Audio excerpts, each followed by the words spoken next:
Halo semuanya, Assalamualaikum dan selamat pagi anak-anak. Bagaimana kabarnya hari ini? Semoga semuanya baik-baik saja.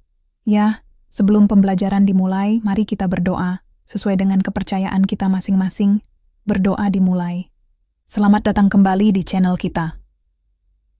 Hari ini kita akan membahas sesuatu yang sangat mendasar tapi super penting di dunia jaringan, yaitu cara memasang dan melakukan crimping kabel UTP atau STP. Pertama, kita kenalan dulu dengan dua standar warna yang paling sering dipakai, TI98A dan TI98B. Mungkin kalian pernah dengar, tapi apa sih bedanya? Sebenarnya, kedua standar ini cuma beda urutan di 4 kabel saja, yaitu pasangan hijau dan oranye. Sisanya sama persis. Untuk TI58A, urutannya dari pin 1 sampai 8 adalah putih hijau, hijau, putih oranye, biru, putih biru, oranye, coklat, dan putih coklat. Gampang kan? Putih hijau, hijau, putih oranye, biru, putih biru, oranye, coklat, putih coklat. Coba deh diulang-ulang biar hafal. Nah, sekarang standar TI98B. Ini yang paling umum dipakai di Indonesia dan banyak negara lain. Urutannya adalah putih oranye, oranye, putih hijau, biru, putih biru, hijau, coklat, dan putih coklat. Jadi, kita tinggal tukar posisi pasangan hijau dengan pasangan oranye dari standar T568A tadi. Sederhana banget kan? Terus, kapan kita pakai T568A dan kapan kita pakai T568B? Nah, disinilah muncul istilah kabel straight through dan crossover. Kabel straight through atau kabel lurus adalah kabel yang kedua ujungnya menggunakan standar yang sama. Jadi, bisa T568A di kedua ujung atau T568B di kedua ujung. Kabel jenis ini fungsinya untuk menghubungkan perangkat yang berbeda jenis. Contohnya, dari komputer ke switch atau dari router ke switch.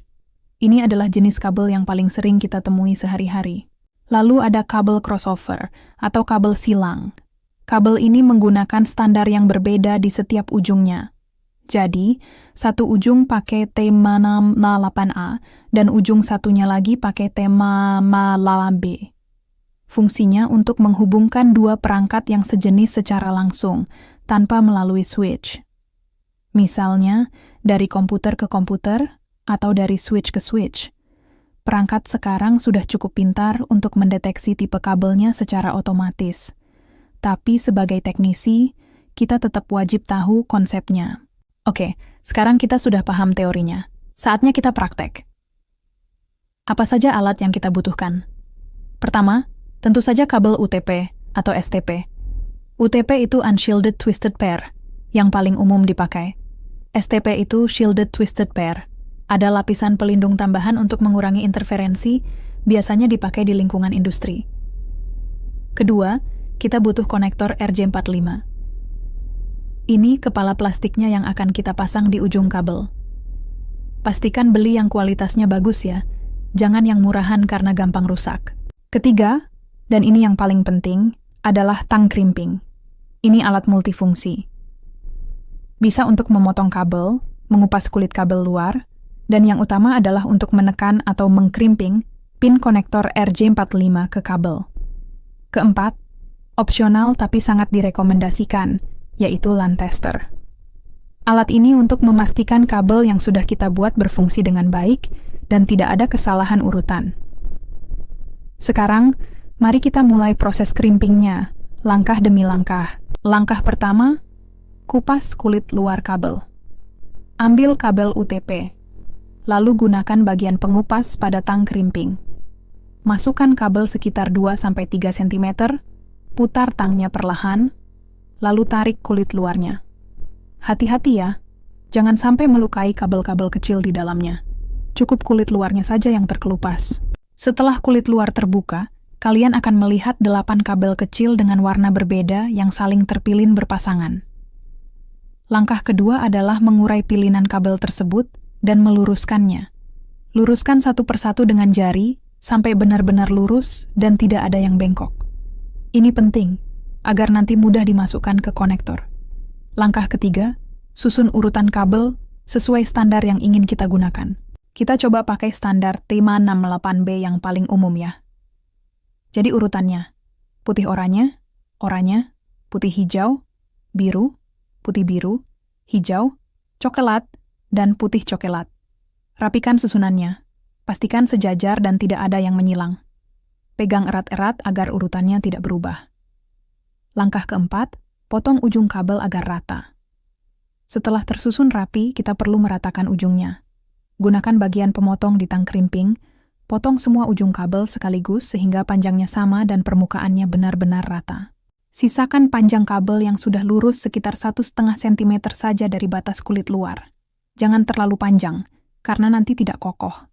Jangan juga terlalu pendek, karena nanti sulit masuk ke konektor.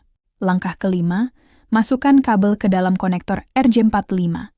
Pegang konektor dengan posisi pin emas menghadap ke atas atau ke arah kita.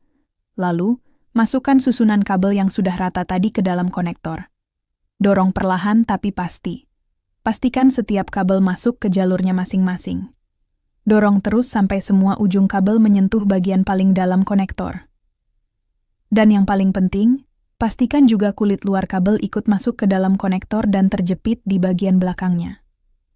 Ini agar kabelnya kuat dan tidak mudah goyang. Langkah keenam, saatnya crimping. Setelah yakin semua kabel sudah masuk dengan benar dan posisinya pas, masukkan konektor RJ45 ke lubang yang sesuai di tang crimping. Biasanya ada tulisannya 8P. Tekan tang dengan kuat sampai terdengar bunyi klik. Tekan sekali lagi untuk memastikan semua pin tembaga sudah menancap sempurna, menembus isolasi kabel kecil di dalamnya. Selesai. Satu ujung kabel sudah berhasil kita pasang. Sekarang, ulangi semua langkah tadi untuk ujung kabel yang satunya lagi. Jika ingin membuat kabel straight, gunakan standar T5 Nextlat B lagi. Jika ingin membuat kabel crossover, gunakan standar T5 Nextlat A di ujung yang ini. Langkah terakhir dan yang paling krusial adalah pengetesan. Ambil LAN tester kita. Colokkan kedua ujung kabel yang baru saja kita buat ke port RJ45 di unit utama dan unit remote-nya. Nyalakan testernya. Perhatikan lampu indikatornya. Untuk kabel straight TV 648B, lampu nomor 1 sampai 8 akan menyala berurutan di kedua unit. 11, 22, 33, dan seterusnya sampai 8. Jika urutannya benar seperti itu, selamat, kabel buatan kalian sempurna. Tapi, kalau ada lampu yang tidak menyala atau urutannya loncat-loncat, berarti ada masalah. Bisa jadi ada kabel yang tidak terhubung dengan baik, atau urutannya salah. Kalau sudah begini, mau tidak mau kita harus potong konektornya dan ulangi lagi proses crimping dari awal. Inilah kenapa kesabaran dan ketelitian sangat penting. Mungkin percobaan pertama atau kedua akan sedikit berantakan, itu wajar sekali. Saya juga dulu begitu. Kuncinya adalah terus berlatih. Semakin sering kalian melakukannya, tangan kalian akan semakin terbiasa, dan prosesnya akan jadi lebih cepat dan rapi. Jadi, itulah panduan lengkap cara crimping kabel jaringan UTP. Mulai dari mengenal standar warna T568A dan T568B, perbedaan kabel straight dan crossover, hingga langkah-langkah praktisnya menggunakan tang crimping. Semoga video ini bermanfaat buat kalian semua ya. Terima kasih sudah menonton video materi pembelajaran hari ini. Sampai berjumpa di video materi pembelajaran berikutnya. Jika ada pertanyaan, atau mungkin kalian punya tips lain seputar crimping, jangan ragu untuk menuliskannya di kolom komentar di bawah. Kita bisa diskusi bareng di sana. Jangan lupa juga untuk like video ini jika kalian suka, dan subscribe channel ini agar tidak ketinggalan konten-konten menarik seputar dunia teknologi dan jaringan lainnya.